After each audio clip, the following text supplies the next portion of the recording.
नमस्कार दोस्तों, मैं हूं अंकुर। खुशी को मापने के क्या तरीके होने चाहिए?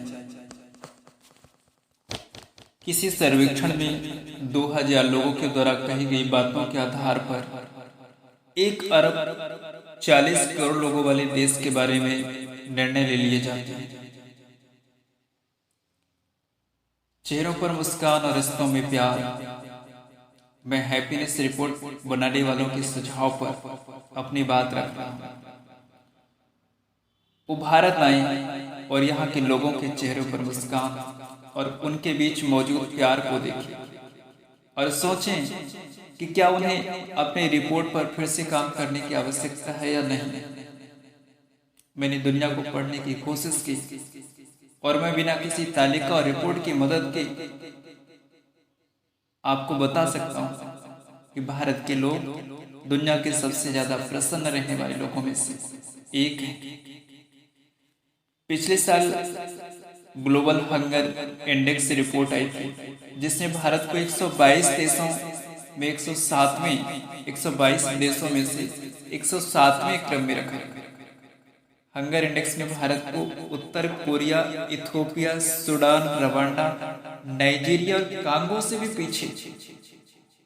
तभी मेरे मन में सवाल उठा था कि हम इस तरह की त्रुटिपूर्ण रिपोर्टों को इतनी गंभीरता में क्यों लेते और दुनिया में उन्हें इतना कवरेज क्यों मिलता है। अब वर्ल्ड हैप्पीनेस रिपोर्ट आई। इस रिपोर्ट में आंकड़ों की मशक्कत से बेतुजे नतीजे निकाले जाते हैं। रिपोर्ट में भारत को 136 देशों की लिस्ट में 126वें क्रम में पाया गया, यानी भारत दुनिया के सबसे नाखुश देशों में से।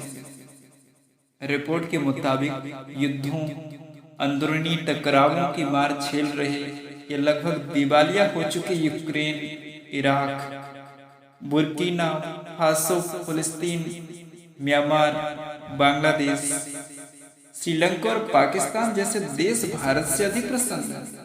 चलो कम से कम हमारे पड़ोसी तो खुश हैं।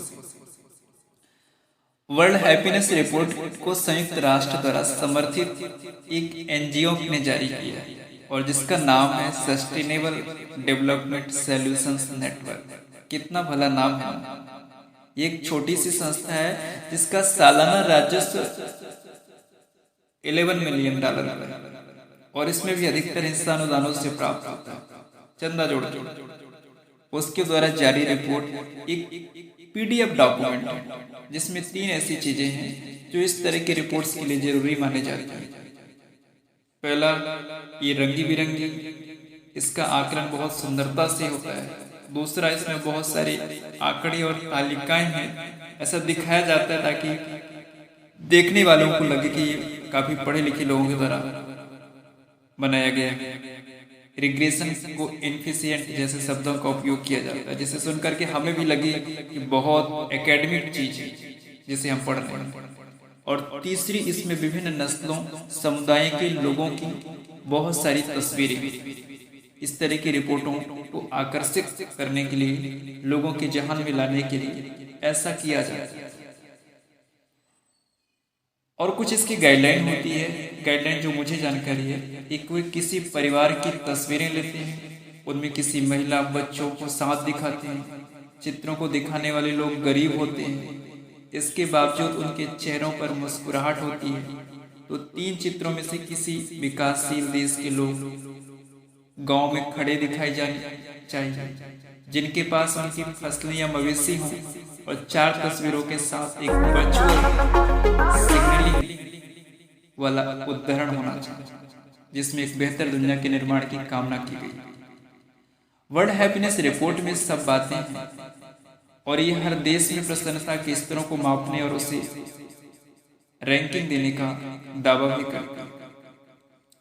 प्रसन्नता ये शब्द कितना बड़ा और भावपूर्ण है, भूख की तरह। लेकिन आप प्रसन्नता की माप कैसे करेंगे? ये पूरी दुनिया में घूमकर लोगों से पूछा जाए कि आप खुश हैं? यकीनन नहीं, ऐसा पॉसिबल नहीं। वो तो बहुत ही आसान हो जाएगा। वैसे भी तो तीसरी दुनिया के गरीब लोगों को क्या पता कि खुशी किस चिड़िया का नाम। हम उन्हें बताएंगे कि खुशी क्या होती है, तो उनके मानदंड भी हम ही तय करेंगे। तो क्या है वो मानदंड? इसके लिए वही गैलप वर्ल्ड पोल पर निर्भर है, और पोल में लोगों से पूछा जाता है कि वे अपने जीवन में किस मुकाम पर होना चाहते हैं और उसकी तुलना में वर्तमान में वे कहाँ हैं। इसे 1 से 10 तक की स्केल पर मापा जाता है। अगर कोई व्यक्ति खुद को कम रैंकिंग देता है तो इसका मतलब है कि वह देश नाखुश है। कोई खुद से ईमानदार हो और अपनी हकीकत उसने बयां कर दी तो वो अपनी लाइफ में खुश है, लेकिन वो स्केल में जो 1 से 10 तक के डिजिट्स हैं उसके आधार पे तो नाखुश हो गया। यानी अगर मुझको लगता है कि मुझे जीवन में किसी मुकाम पर पहुंचनी चाहिए, लेकिन मैं अभी उस मुकाम पर नहीं हूँ, उसके प्रयास में हूँ, या दूसरी मैंने प्लान भी चुना है, तो इसका ये मतलब है कि मैं अप्रसन्न हूँ। सर्वेक्षण में इस तरह के सवाल हर देश की अधिकतम 500 से 2000 लोगों से ही पूछे जाते हैं, और इसका ये मतलब है कि 2000 लोगों के द्वारा कही गई बातों को आधार मान करके वो हमारे 1 अरब 40 करोड़ लोगों के बारे में निर्णय ले लिए। रिपोर्ट बनाने वाले मेधावियों ने खुशी की माप के लिए कुछ और फैक्ट्स जोड़े जो मेरी जानकारी में आया है। जैसे कि प्रति व्यक्ति आए, यानी कि पहले वो ही इस नतीजे पर पहुंच चुके हैं कि जो देश अमीर है आपको खुश होगा उनके पैमाने के आधार पर। ये मेरी अपनी राय नहीं है। आप कितने दान दक्षिणा देते हैं, ये बात भी अमीरों के पक्ष में ही जाएगी। आप समझ सकते हैं आपके यहाँ कितना भ्रष्टाचार है, आपको समाज कल्याण के कितने लाभ मिलते हैं। अमीर देशों के खाते में एक और पॉइंट चला गया। आप निर्णय लेने के लिए कितने स्वतंत्र हैं। पश्चिम के व्यक्तिवादी समाज की तुलना में हमारा समूहवादी समाज इस बिंदु पर जाहिर है कि अच्छा स्कोर नहीं कर पाए, क्योंकि पैमाने भी उन्हीं के, रिपोर्ट भी उन्हीं का। तो इन मानदंडों पर दुनिया का सबसे खुशहाल देश कौन सा है? आइए जानते हैं। लगातार 6 साल से खुशहाल ही बना है फिनलैंड, जो कि लगातार 6 सालों से,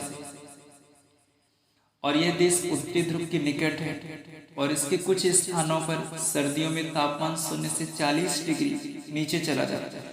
इसके कुछ हिस्सों में तो 2 महीने तक सूर्य ही नहीं निकलता। वहां के लोग ज्यादा बातें वगैरह नहीं करते। आप इसे दुनिया का सबसे खुशहाल देश कहते हैं जिसके यहाँ संवाद ही कम है। क्या आप कभी हमारा IPL देखने आए हैं, या अपने हमारे शादियों और त्योहारों में लोगों की भीड़ और लोगों के आपसी संवाद को सुना है? और क्या इस तरह के रिपोर्ट बनाने वालों ने दुनिया में डिप्रेशन के स्तरों को भी मापा है? क्या उन्होंने तलाक की दरें देखी है? क्या इस बात का आकलन किया है कि बूढ़े लोग पश्चिम की तुलना में भारत में अपने बच्चों और नाती पोतों के साथ कितने खुश हैं? या ईश्वर से अपने संबंधों को लेकर के हमारा अध्यात्म कितना आगे है? दुनिया के लोग हमारे यहाँ शांति की खोज में आते हैं। क्या ये तमाम बातें अप्रासंगिक हैं? केवल पैसों के जुड़े मानदंडों से हम उसे प्रासंगिक मान लें और उनकी रिपोर्ट पे यकीन कर लें? यकीनन मैं पुनः से कहूँगा कि चेहरों पर मुस्कान और रिश्तों में प्यार यदि ढूंढना है तो भारत में मिलेगा और कहीं नहीं मिलेगा। ये तो मेरे अपने विचार थे इस विषय पे। आपकी क्या है अपनी राय मुझ तक जरूर शेयर करें। Thank you so much.